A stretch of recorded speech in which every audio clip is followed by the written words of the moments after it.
We're taking your lake house for the summer. That was the first line that lit up my phone on a Tuesday morning, a message from my sister in our family group chat. My coffee went cold as notifications exploded, thumbs ups, heart emojis, everyone cheering her on like it was a family victory. Nobody asked me. Not one text. Just assumption dressed as entitlement. I stared at the screen, heartbeat steady, face calm. They thought I'd stay silent like always. But that day, something inside me shifted. I smiled, set my cup down, and whispered, "All right then, let's see how this goes." I'm Emily Carter, 34, and if you'd met me a year ago, you'd have called me the quiet one. I've spent most of my adult life avoiding conflict, smoothing things over, being the dependable daughter who never raised her voice. I work as a senior data analyst at a big bank in Chicago, a job that thrives on logic and silence. My apartment downtown is small but spotless, everything labeled, every line of code, and every drawer in order. On weekends, when the city noise starts to hum through my skull, I drive 3 hours north to my lake house in Michigan. That place is mine in every sense. I bought it 6 years ago after a promotion that no one in my family even congratulated me for. A white cabin trimmed in blue, overlooking still water and pine trees that sway like slow metronomes. The air smells like rain and cedar, and in the mornings the fog rises so thick it looks like the world erases itself for a while. When I'm there, I can breathe. No coworkers, no meetings, no family drama, just quiet. My family, mom, dad, my sister Hannah, and her husband Tyler live 6 hours away in Indiana. Hannah's 31, married, young, loud, impulsive, the kind of person who fills every room she walks into. Growing up, she was the golden child. My mom, Linda, used to say, "She's just a free spirit, Emily. You're the sensible one." Sensible, her polite word for invisible. Dad Robert mostly nodded along. He wasn't unkind, he just didn't get involved. He believed keeping the peace was the same as keeping love. When we were kids, Hannah got the new bike while I fixed mine with duct tape. If she broke something, I got blamed for leaving it too close. By the time I turned 15, I stopped arguing. It was easier to be quiet, easier to disappear. And when I started making good money, it felt natural to help a washing machine when theirs broke a down payment. When Hannah's car got repossessed, the kind of invisible generosity families call support, but never repay. So when I bought the lake house, giving them a spare key felt harmless. I imagined long weekends together, barbecues, my mom laughing by the water. They used it a few times, mostly Hannah and Tyler. I didn't mind. I liked being the capable one, the one who made things possible. But over time, that generosity turned into expectation. The last time I visited home, Hannah's birthday in April, it was the same pattern. I brought her an expensive skincare set she'd mentioned once in passing. She squealed, hugged me, then immediately started talking about her new job promotion, their kitchen remodel, Tyler's car upgrade. Mom and Dad listened, smiling, nodding, proud of her every syllable. When Mom turned to me and asked, "So how's work, sweetheart?" I opened my mouth, but Hannah cut in. "Oh, you should see the new office I'm getting. It's twice the size of Tyler's." Everyone laughed. I stayed quiet, smiling like it didn't matter. But deep down, it burned, not because of envy, but because of how natural it was for them to overlook me. That night, while clearing plates, Hannah asked casually, "So, Em, what's the plan for your lake house this summer?" "Same as usual," I said. "A few quiet weeks, maybe invite some friends, maybe rent it out for a bit." She tilted her head, smiling that bright, careless smile. "Good for you," she said. But something in her tone made me uneasy. My parents exchanged a quick look I didn't catch until later. The next morning, I drove back to Chicago, windows down, cold air whipping through. I tried not to think about how empty I'd felt at that dinner table. But as the skyline appeared in the distance, the thought kept looping in my mind, maybe this was all I'd ever be to them, the dependable one, the one they could take from without asking. 2 weeks later, the message came.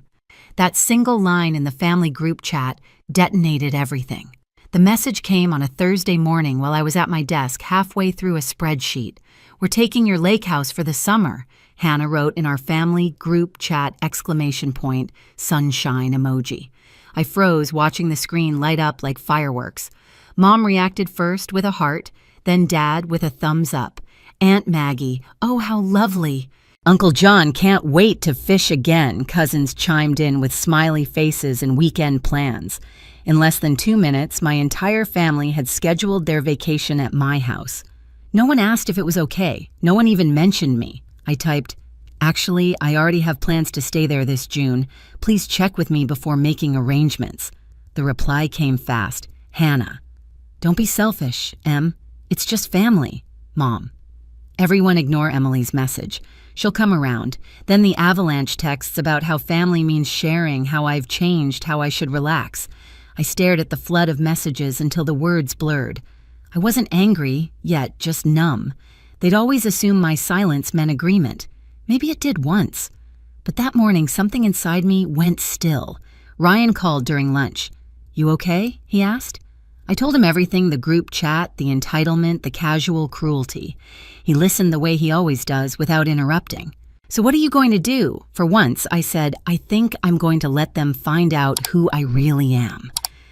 That night, I scrolled through old messages, years of small favors, quick transfers, gentle thank yous that never meant anything. Every, "Can you help us just this once?" Every, "You're the best, I realized it had never been gratitude.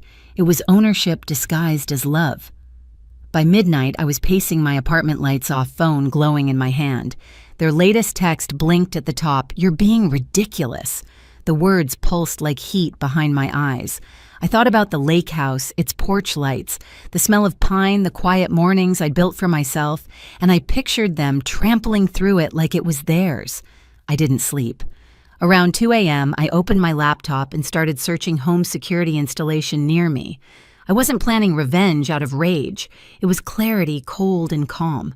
For the first time, I wasn't trying to keep the peace, I was drawing a line. When dawn came, I brewed coffee, looked out at the city, and whispered, "All right." They thought I'd give in. They thought I'd let it slide. They had no idea that silence in my hands had become a weapon. I took 2 personal days from work and drove to the lake before sunrise. The roads were empty mist curling over the asphalt like ghosts. When the trees opened to reveal the water, I felt my chest loosen for the first time in weeks. That house had always been my sanctuary. Now it would become my statement. I started with the locks. A locksmith named Carlos arrived before noon, cheerful and talkative until he saw my expression. "Family trouble?" he asked lightly. "You could say that," I said. He didn't ask again.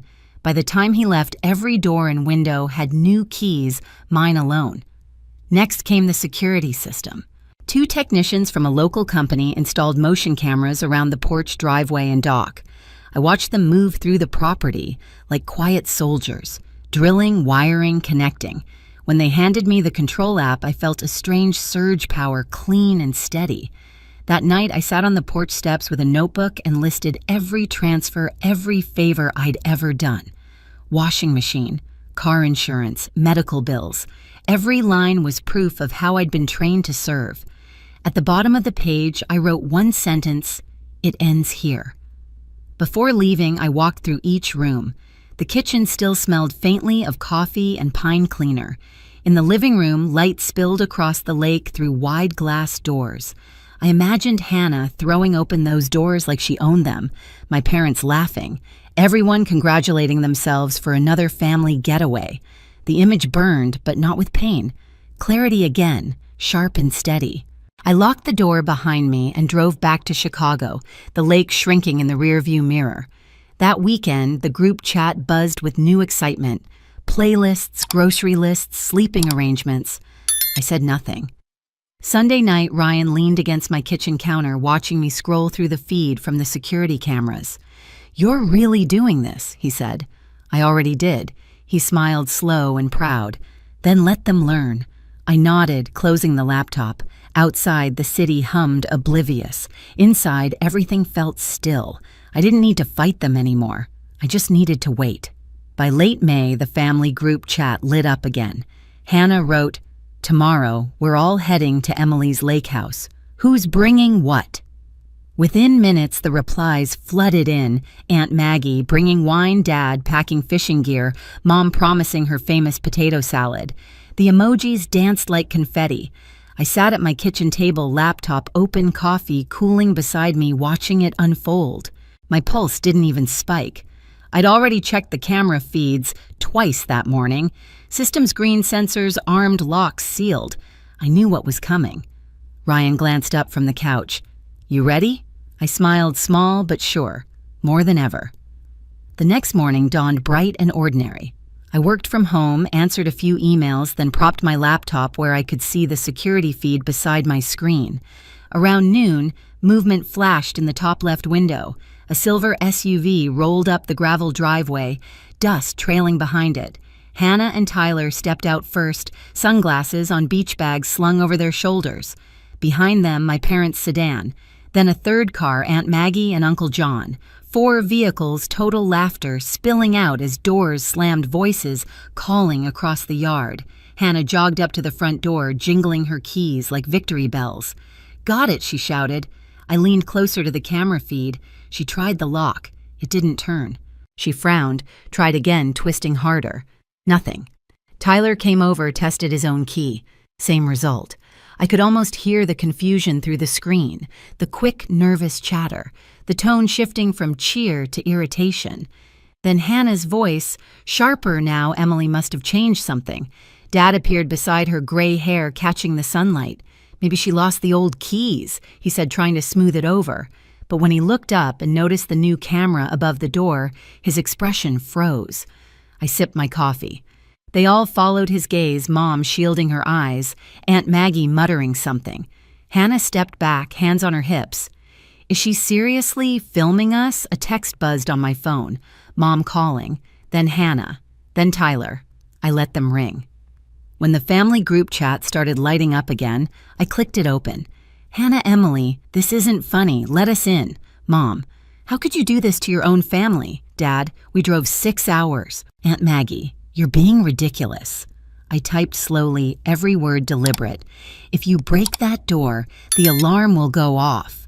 The police will come. You'll all be arrested for trespassing." I hit send.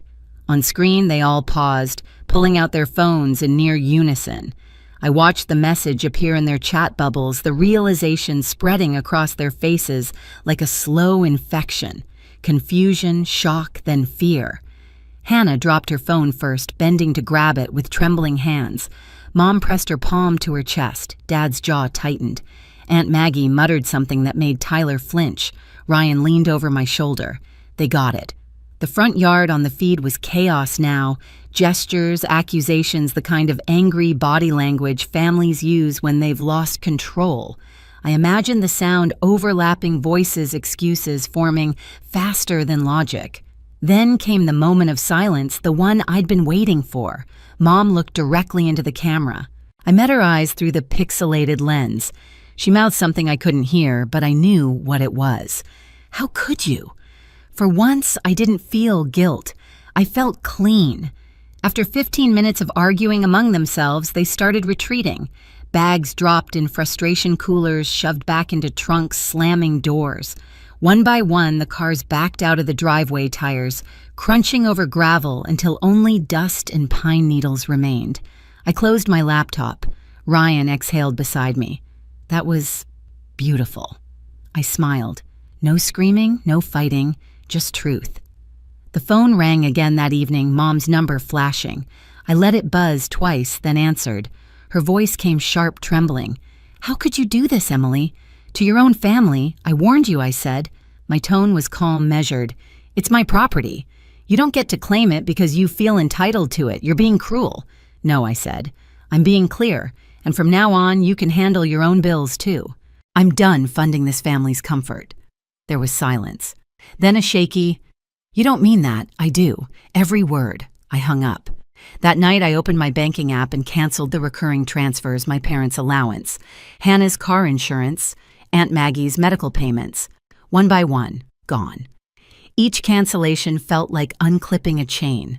The next few days were a storm of calls and texts. At first, rage, "You're ruining this family," then guilt.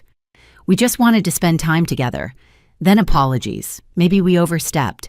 I didn't respond. I didn't need to. Instead, I drove to the lake house the following week. The air smelled clean, untouched. Inside, everything was exactly how I'd left it. Quiet, orderly mine. I opened the porch doors and let the breeze roll through. The water shimmered under late spring light. For 2 weeks, I lived the way I'd always wanted to, mornings on the dock, with coffee, afternoons, reading evenings, watching the sunset bleed into the trees. No calls, no guilt. Every sound felt amplified, the rustle of pines, the low hum of the fridge, my own breathing. Peace had texture, and I could finally feel it. One night, while watching the footage from that day again, I paused the video on Hannah's face, frozen between disbelief and recognition. The moment she realized she'd lost control, I didn't smile or gloat. I just sat there remembering the years that led to that expression, the dismissive laughs, the endless "you'll come around." This was the first time I didn't come around. Ryan visited that weekend. He stood beside me on the porch, hands in his pockets, eyes on the lake. "You think they'll ever understand?" Maybe, I said. "But it doesn't matter if they do." He nodded, quiet. "You look different. I feel different." We watched the sunset until the light disappeared. The air cooled, and for the first time in my life, the silence didn't feel heavy.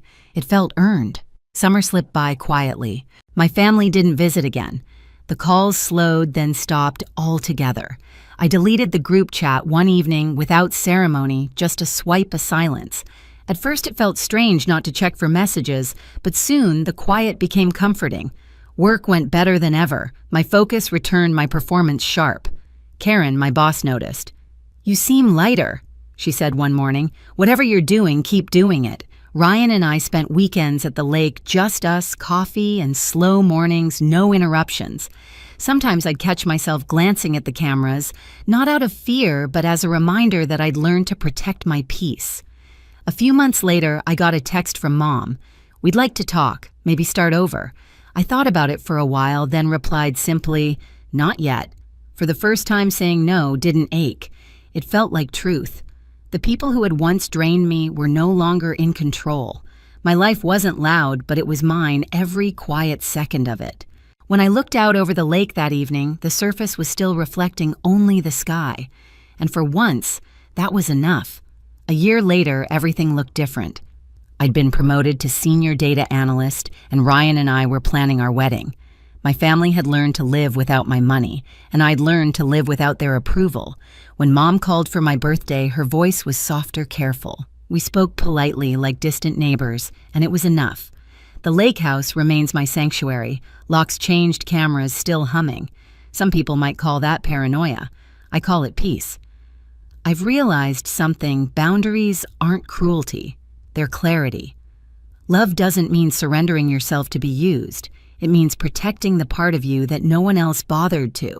If you've ever had to draw that line between duty and self-respect, tell me in the comments. You're not alone. And if you want to hear more stories like this, hit subscribe. The next one might remind you that saying no can save your life.